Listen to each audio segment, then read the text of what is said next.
শংকৰ সংঘৰ যি বিতৰ্ক আৰম্ভ হৈছিল গহপুৰৰ ককিলাগুৰি গাঁৱত আৰু মই বৰ্তমান উপস্থিত আছোঁ ককিলাগুৰি গাঁৱত আৰু যোৱাকালি ককিলাগুৰি গাঁৱৰ প্ৰায় 17 ঘৰ মানুহে প্ৰথম পৰ্যায়ত তেওঁলোকে 6 ঘৰ মানুহ তেওঁলোকে ফুৰালুং ধৰ্ম গ্ৰহণ কৰিছে আৰু এইসকল মহিলা যিসকল মহিলা মই দেখুৱাইছোঁ এইসকলে গৈ নাৰায়ণপুৰৰ তেওঁলোকৰ যি নিজা ধৰ্ম আছে সেই ধৰ্মত তেওঁলোকে যোৱাকালি সংযোগ হৈছেগৈ আৰু বিশেষকৈ এই যিসকলে যোৱা কথা আছিল তেওঁলোক আছিল চাও চন্দ্ৰ বৰুৱা ভৱেশ বৰুৱা বুবু গগৈ মিতালী গগৈ জিতেন গগৈ ধনদা বৰুৱা প্ৰফুল্ল গগৈ নৰোত্তম বৰুৱা ধ্ৰুৱজ্যোতি সন্দিকৈ নিৰু চুতীয়া বেথাৰাম দীপেন গগৈ টিউকেন গগৈ আৰু ক্ষীৰেশ্বৰ গগৈ এনেধৰণে প্ৰায় 17 ঘৰ মানুহ যোৱা চৰ্চা চলিছিল যদিও প্ৰথম পৰ্যায়ত 6 ঘৰ মানুহ গৈছে মই আপোনালোকক সুধিব বিচাৰিছোঁ যোৱাকালি আপোনালোকে গ'ল কিহৰ কাৰণে সলনি কৰিলে শংকৰদেৱ সংঘৰ ধৰ্ম হয় যোৱা 21 জানুৱাৰী আমাৰ যি মেদামেফি অনুষ্ঠান আমাৰ ককিলাগুৰি ৰংগমঞ্চত অনুষ্ঠিত হৈছিল সেই অনুষ্ঠান ভাগতে আমাৰ সভাপতিত্ব কৰিছিল পূৰ্বাঞ্চল সাহিত্য সভা চাও চন্দ্ৰ বৰুৱাদেৱে সেই চন্দ্ৰ বৰুৱাদেৱৰ যি সভাপতি দায়িত্ব গ্ৰহণ কৰাৰ বাবে আমাৰ শংকৰ সংঘৰ শাখা ককিলাগুৰি শাখাৰ পৰা এখন পত্ৰ আহিল যে তেখেতক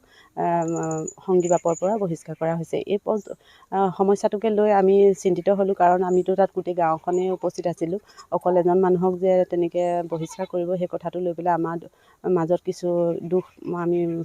অনুভৱ কৰিছোঁ গোটেইখিনি আলোচনা কৰিলোঁ আলোচনাৰ মাধ্যমে কৰিলোঁ যে আমি যেতিয়া নিজ ইচ্ছাই নিজৰ জাতি ধৰ্ম মেদামেফি ভাগো যদি আমি নিজৰ মতে পাতিব নোৱাৰোঁ তেতিয়াহ'লে আমি নিজৰ পৰম্পৰালৈ উভতি যোৱাটো সঠিক হ'ব বুলি সিদ্ধান্ত গ্ৰহণ কৰি আমি সেই সাপেক্ষে আমাৰ নাৰায়ণপুৰ যোৰহতীয়া চাউথ চেনেলত গৈ আমি সংগী পদত আমি তাত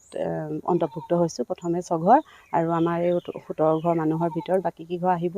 আৰু পৰ্যায়ক্ৰমে আহিব আমি প্ৰথমতে তালৈ মানে আমাক গোটেইখিনি মতা নাছিলে যে কেইঘৰমান আহিলে হ'ব বুলি কৈছিলে সেইকাৰণে আমি তালৈ 6 ঘৰ গৈছোঁ ইমান দিনে আপোনালোকে শংকৰ সংঘত আছিল আৰু এতিয়া হঠাৎ যেতিয়া সলনি কৰিছে মনটো অলপ হ'লেও বেয়া লাগিছিলে নাই মনটো আচলতে বেয়া নালাগিছিলে জাতিটোক বহুত এই চৰ্চাটোলৈ লৈ যেতিয়া শংকৰ সংঘ আৰু আমাৰ আহোমৰ যি বিবাদ চলি আছে মানে অনলাইনত সেই কথাটো ভাবি অকণমান বেয়া লাগে কাৰণ আমাৰ জাতিটোক ইমান অপমান কৰি থাকে প্ৰত্যেক ক্ষেত্ৰতে আমি দেখি থাকোঁ আহোম বুলি এই কথাটো কৈ থকাৰ কাৰণে এটাই দৃঢ় প্ৰতিজ্ঞ হৈছোঁ আমি প্ৰথমতে জাতি বচাম তাৰ পাছতে আমাৰ কৰ্ম কৰিম আৰু ধৰ্ম বচাম সেইটোৱে আমাৰ সংকল্প লৈ পেলাই আমি এই সিদ্ধান্ত গ্ৰহণ কৰিছোঁ আপুনি যোৱাকালি গৈছিলোঁ হয় ময়ো কাৰণে আমাৰ অসমীয়া জাতিটোৰ মানে যি নেকি আজি বেয়া এটা বুলি ক'বলৈ গৈছে তাৰ কাৰণে আমি দুখ পাইছোঁ যে সেইটো কাৰণে আমি নিজৰ জাতিটো জীয়াই ৰাখিবলৈহে ওলাই গৈছোঁ কাৰণ নিজস্বভাৱে গৈছোঁ তাৰমানে মনটো আনন্দভাৱেই মই আজি ওলাই গৈছোঁ মানে সেইটোৱে মই ইমানে ক'বলগীয়া হৈছে এনে কাৰোবাৰ পৰিচনাত পৰি গৈছে নে নিজৰ মনৰ পৰাই আপোনালোক নিজৰ মনৰ পৰাই গৈছে ঘৰৰ কিমান সদস্য আছিল আপোনালোকৰ আমাৰ মা মোৰ হাজবেণ্ড আৰু মোৰ ল'ৰা তিনিওজনে মই গৈছিলোঁ মোৰ ল'ৰা আৰু মই গৈছিলোঁ হাজবেণ্ড বাহিৰত থকা কাৰণে যোৱা নাই আপুনিও গৈছিলে তালৈ গৈছিলোঁ যিটো ঘটনা সংঘটিত হৈছিল এইটোতো অনাকাংক্ষিত আৰু বিশেষকৈ কেনেকুৱা কি বুলি ভাবে অনাগত সময়ত কি শংকৰ সংঘ কেনেকুৱা হোৱাটো বিচাৰে আপোনালোকে কেনেকুৱা মানে মোৰতো ক'বলৈ গ'লে ধেৰ হ'ব এতিয়া ক'বলৈ মানে মই ইমান ক'বও নাজানো বাৰু তথাপিও কৈছোঁ আৰু মানে কি এতিয়া মোকতো ৰাইজে এৰি থৈছে আজি 2 বছৰ হ'ল আপোনালোকো এৰি থৈছে হয় এৰি থৈছে তাৰপৰা ইয়াত আমাৰ পৰিয়ালৰ কিবা এটা হ'লেও মোক নেমাতে বা বেলেগে ৰাইজে মাতে কিন্তু মোৰ পৰিয়ালৰ মানুহখিনিয়ে নেমাতে আপুনিতো পূৰ্বৰ পৰা শংকৰ সংঘতে আছে হয় তাৰপিছতে সেই মানে মই ইমান ক'বও নোৱাৰোঁ বাৰু আৰু এটা কথা কৈছে যিসকল মানুহ গৈছে তেওঁলোক শংকৰ সংঘত নাছিলে বুলি মানে কৈছে যে যিসকল গৈছিল শংকৰ সংঘত পূৰ্বতে আছিলে নাই কেলে নাই গোটেই গাঁওখনে দেখোন শংকৰ সংঘত আছোঁ হয় গোটেই গাঁওখনে আমাৰ 250 ঘৰমান মানুহে আছে এনেই 200 ঘৰমান হেৰিয়ত আঞ্চলিকত থাকিব পাৰে বাকী এনে মানে যোনবোৰে গাঁও হেৰি কৰা নাই কিছুমান ল'ৰাটো বেলেগ হৈ গৈছে আমাৰ কিয় ক'ব আমাক তেখেতলোকে আমি গাঁৱৰ নহয় বুলি আমাৰ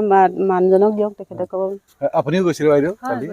আপোনালোকৰ পৰিয়াল কিমান মানে ঘৰৰ সদস্য কিমান মোৰ মানুহজন ল'ৰা ছোৱালী 2টা আৰু মই সকলোৱে সহমতত গৈছে সহমততে গৈছোঁ হয় কিমান দিনৰ আগৰ পৰা সিদ্ধান্ত লৈছিলে যে আমি যাম বুলি নে হঠাৎ ল'লে মেদামেফি সেই পিছৰ পৰাই এই ঘটনাটো পিছৰ পৰাই কি ক'ব আপুনি যিহেতু একচুৱেলি যিবিলাক ঘটনা ঘটি আছে আৰু যিবিলাক আমি লাজ পাই আছোঁ এতিয়া বৰ্তমান শংকৰ সংঘটোতো একো গুৰুত্ব নিদিয়েই গতিকে সেইটো কাৰণে আমি মানে কি গৈ আমাৰ নিজৰ স্বধৰ্ম লৈ আমি অকণমান শান্তিয়ে থাকোঁ বুলি ভাবিছোঁ, সেইটো কাৰণেই গৈছোঁ। নিশ্চয়কৈ আমি দেখুৱালোঁ আৰু পুনৰবাৰ কৈ আছোঁ যে শংকৰ সংঘৰ যি বিতৰ্কিত ঘটনা এইখন গাঁৱত হৈছিল ককিলাগুৰি, আৰু চাও চন্দ্ৰ বৰুৱা নামৰ এজন ব্যক্তিক এখন পত্ৰ প্ৰেৰণ কৰিছিল কাৰণ তেওঁ মেডাম মেফিত অংশগ্ৰহণ কৰিছিল, আৰু তাৰপিছতেই কিন্তু শংকৰ সংঘৰ যি সংবিধান জ্বলোৱা কাৰ্য সমগ্ৰ অসমত হ'ল। তাৰপিছত আকৌ তেওঁলোকে থানাই থানাই গোচৰ ৰুজু কৰিলে, আৰু তাৰপিছত পুনৰবাৰ দেখা পোৱা গ'ল যে এইখন গাঁৱৰ পৰা 17 ঘৰ পৰিয়ালে প্ৰথম পৰ্যায়ত তেওঁলোকে আবেদন কৰিছে যদিও 6 ঘৰ পৰিয়াল ইতিমধ্যে তেওঁলোকৰ যি ফুৰালুং ধৰ্ম সেয়া গ্ৰহণ কৰিছে।